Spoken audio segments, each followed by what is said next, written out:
So, one of the questions that popped up on my DMs in Instagram was asking about how to build muscle or how I've built muscle. I have a little bit. About genetics and my workout routine and diet. So, I get the diet question a lot. I'm not a geneticist, but I would definitely say that genetics does play quite a big role in terms of how effective someone can put on muscle / maintain muscle or take off muscle, how effective someone can put on or take off weight, and there's a determinant for the metabolic rate within that as well, and how responsive someone might be to training, and then what parts of their body they might put muscle on easier / harder, and what parts of the body they would store fat or take off fat easier, and what might be harder. So I would say I'm quite fortunate in the aspect of I do find I'm quite responsive to training. In saying that, I started training at a really young age. I started weight training at 8 and I'm now 30. Whew, time goes, hey. So, I've been doing weight training quite seriously for 22 years and very, very consistently. So most of that time, I would say I confidently did some type of training 6 days a week. Weight training at least 3 to 6 days a week, again, for a lot of that time, amongst other things. So I also think from a muscle memory point of view, that has been in my favor. And, I'd encourage anybody who's younger and interested in health or fitness, to find a trainer and get into training as soon as possible. I think the long-term benefits are fantastical. Now, my training has changed quite a bit. I'll probably be losing some muscle in the near future. Again, told you I'm dealing with a inflamed bicep tendon, and it is slowly improving, but I'm also the type of person that kind of pushes it to where I can do as much as I can with it not getting too aggravated. So the process of this improving is going to take a lot longer. I do think I still have to drop the training down even more or take an active recovery, or even longer than that, so longer than say 2 weeks, and that's where we'll obviously see a drop in muscle mass in my upper body.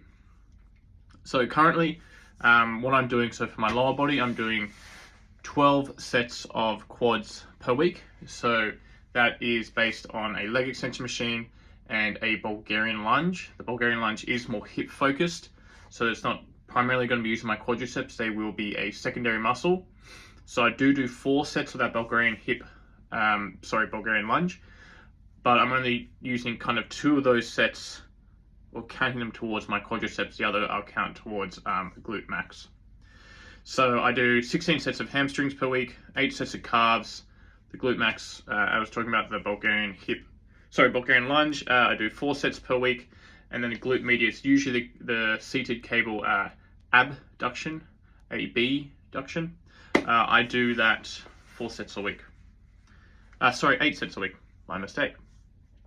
So for chest, previous to having this shoulder injury, I was doing 16 sets per week. That has now dropped down to 6 sets per week. For my lateral delts, the side of my shoulders, I was doing 8 sets per week. That has now dropped down to 6 sets per week. For my front of my shoulders, my anterior delts, I was doing 8 sets previously. But then in the cycle after that, I actually stopped doing a lot of anterior delt exercises just because I get enough through the pushing patterns, and now having this aggravation in my shoulder, I don't do any currently. For my rear delts, I was doing 4 sets of kind of like an isolated rear delt fly. That is now 0. For my lat stuff, I went from 16 sets per week to 6. So I only really do 2 or 3 exercises currently, just because it's trying to find out what doesn't aggravate my shoulder as much. So the first one is quite a locked and focused kind of iliac row. I'm just really making sure with a lot of my back exercises that my shoulder stays quite neutral, so I don't get too much of that protraction, because again, I'm just impinging that bicep tendon more. And even when I come back too far, I do have a tendency of doing that motion when I come back. So I'm just trying to kind of keep it as much in a neutral position. This is definitely not the most beneficial thing for strength or muscle gaining, but for me, it's what I can currently do with weight training that doesn't actually aggravate my shoulder too much, or is it within that level where it's okay for me to do with the guidance of a physio. I don't do any kind of more rhomboid focused exercises currently. So like kind of rows where my elbows are flared out here, or even higher where it's kind of upper traps as well, just because that does aggravate my shoulder. On and off, a long time ago, I've always had kind of issues with that just due to the shoulder instability. So that went from, in a previous program when I was able to kind of do it, that went from 8 sets to now none. For my arm work, I was doing 16 sets of bicep per week, and now it's kind of between 0 to 6. I'm just kind of still figuring out. I think that's going to be too aggravating for my bicep tendon given the other stuff, which to me is more important, like those compound pull movements. So I might be taking that out of my program next. And then for my triceps, I went from 16 sets now down to 6. So I'm just trying to do this quite methodically instead of kind of doing nothing, because for me mentally, most importantly, I kind of do feel like I need to lift because there's a big part of fulfillment for me during the day. Also, I have a lot of energy, so I just kind of need to expend it to do something, or I get this kind of pent up nervous energy. Currently for abs, I'm doing 12 sets per week for my rectus abdominis exercises, and then 12 sets per week for my oblique exercises. And then kind of for my lumbar rectors, I'm doing same thing, 12 sets per week. And that is the majority of my program. Stuttering a bit there, sorry. So I do weight training 6 days per week. Each session is roughly 45 to 60 minutes if I'm not screwing about, which I do sometimes screw about on my phone. And the current goal of this program is just to basically try and maintain as much muscle mass as I can, try and have as less or as little aggravation in that bicep tendon as I can, which it is slowly improving with time. I'm probably the type of person where I don't want to rest completely, because that will ultimately make my shoulders even more unstable. And then if I start getting back into training or just day-to-day movement, it would aggravate the bicep tendon more, because basically my shoulder being so unstable will basically just keep impinging in that position, because that's how I kind of sit naturally. If I was to sit in kind of a natural position, my shoulder actually, I'll show you on my right side, my shoulder actually does kind of sit quite forward and down. So I have quite a tight pec minor.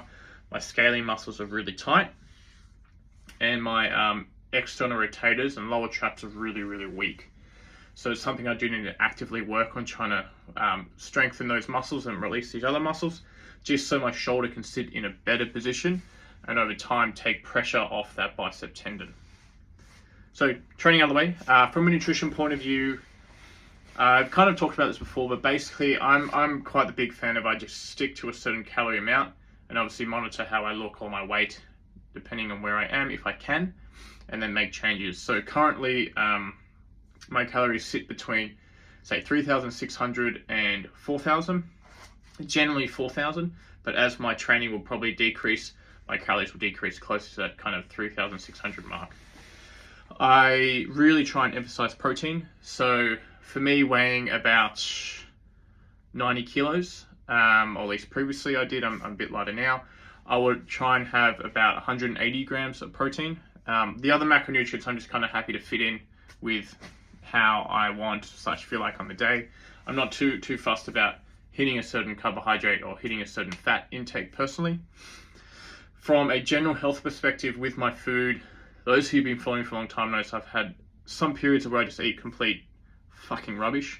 I am trying to be more disciplined because I want to improve my health and be a better individual, and I find if I eat better, I can be, in terms of aesthetics, my skin, in terms of acne, but also just my energy levels and my moods.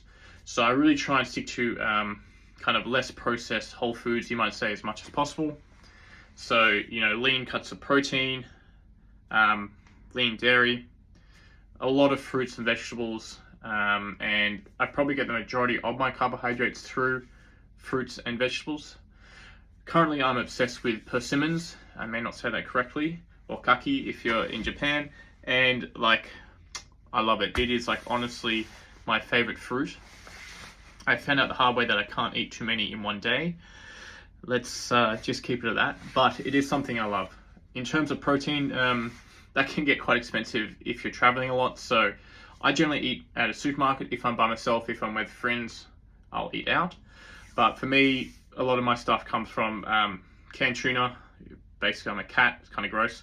A lot of eggs and a lot of chicken and a lot of kind of low fat or fat free dairy. If you are in America, one thing I highly recommend if you do like yogurt and you're a bit of a yogurt fiend like I am, is the Chobani Zero Sugar Yogurt. I think it is amazing, personally, but that is not everybody's cup of tea. I'm quite lucky. Growing up my whole life, I've kind of eaten pretty basic, and I would say I have quite bland taste buds. I'm more of a volume person, so when it comes to eating foods that might be less calorie dense when trying to stay lean, it's something I can do with a lot of ease. Little things that kind of help me in the way, because I previously had a really, really bad sweet tooth. A good example is I would go to Cheesecake Factory and eat 8 cheesecakes, especially the Adams cheesecake with 3 scoops of ice cream. What really helped me was making sure I had breakfast every day, and also making sure I at least have 3 meals every day. So as I talked about before, those 3 meals really should emphasize lean protein or protein of some sort. Vegetables, I love green leafy vegetables, low in calories, great for nutrients, and adding that bulk to a meal. And also making sure I have some type of fruit during the day, because someone who has a sweet tooth, but also quite plain taste buds. Generally speaking, I find fruit extremely satisfying. So yeah, I hope that helps from the nutrition point of view. From a general activity point of view, putting the gym aside, I love walking. Luckily, I've been traveling a lot, so I do have the time to walk a lot. I'm the type of person that if it's within a 2-hour distance, I will walk there because I have the time currently. Obviously, my schedule is going to change when I start working properly and a bit more intensely. But yeah, I think I'm the type of person, and I really encourage, if you can walk somewhere, or at least walk part of the way somewhere, whether that's walking to public transport, parking a bit further in a car park, and doing an extra 100 meters or 100 yards, whatever it is, those things add up throughout the day. So one other reason why I can obviously eat so much from a calorie perspective is I walk on average 20,000 steps a day. That is a lot. I'm not gonna lie. I personally love it. Like it brings me a lot of fulfillment and enjoyment. Currently in Tokyo, but basically going to a new town or area within Tokyo City, and basically just exploring that area, finding a cafe, finding a temple or a shrine, and just kind of immersing myself within that little area. And even better if there's a park there that I can kind of stroll around. I do think the scenery of Tokyo and Japan in general, from what I experienced, is like stunning. It's honestly my favorite place to be currently in my life. Yeah, but that's basically, that's an update, and that's my life story. If you're still watching, wow, okay, thank you. I feel sorry for you. But yeah, so great question to the person that had asked it. I've had very, very similar past. Quick recap. Yes, genetics does play a big role, in my opinion, for basically every facet of life, really. But in this case, how well you respond to training, your metabolic rate, maybe where you store fat / take off fat, and where you might more easily put on muscle or lose muscle. So I think it definitely caters to those things, which for the purpose of what this person asked me is quite relevant, that yes, genetics does play a big part. Secondly, that was, as we talked about, my current training split. That has decreased quite a bit from what it was. In general, I train 45 to 60 minutes, I would say quite intensely, 6 days a week. With each session, obviously, I split up my body parts, but it's roughly now currently, say, 19 to 23 sets per session, 6 days a week. Again, I have a shoulder issue. That's because I was being quite silly in the past, trying to do exercises with too large a range of motion, with too much load, without properly warming up or properly through the program, taking the time to get stronger before jumping in too quick. Before I did that, I could easily do much higher volume in previous programs without any issues, without any shoulder pain or knee pain. So got to just kind of take it where I can currently. And then from a nutrition side, just a quick recap. My calorie intake is going to be very different to yours, roughly 3,600 to 4,000. Really trying to emphasize protein. If I'm giving you a number, it'd be about 180 grams of protein per day. Split that up into how many meals you want. For me, what's been a really big success to kind of curb cravings is making sure I have breakfast especially, but at least 3 meals a day, trying to emphasize lean protein and vegetables with all of them. And also for someone who has a sweet tooth like myself, really making sure I try and have fruit as well throughout the day. My favorite fruit, kaki or persimmons. And thank you for listening to another rant, and good day or good night from wherever in the world you reside. Anyway, toodles for now, and great question and questions I've had similarly previously. And until next time.